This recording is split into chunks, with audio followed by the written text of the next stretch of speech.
Печаль коричневой реки, унылые цвета и маята бесснежных зим в том доме у моста.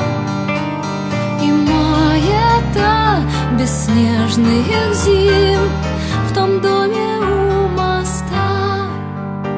В том доме свет еще дрожит, и далека беда, но утром мальчик убежит из дому навсегда. А Жак сосед погладит дочь шершавою рукой. Но как он сможет ей помочь вернуть его домой? Ну как он сможет ей помочь вернуть его домой?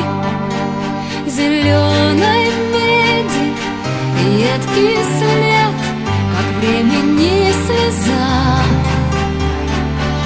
Она все ждет, а друга нет, и немы образа.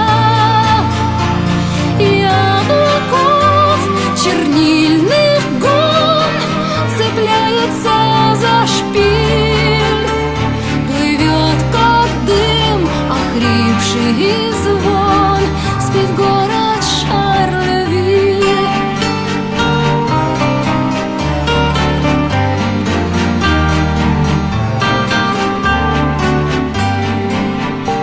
В чужом краю ночной порой, на родине Рэмбо,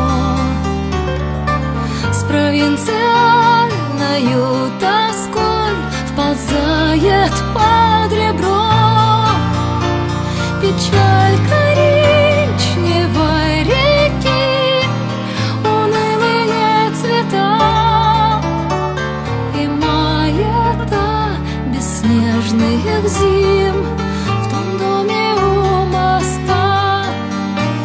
И маята бесснежных зим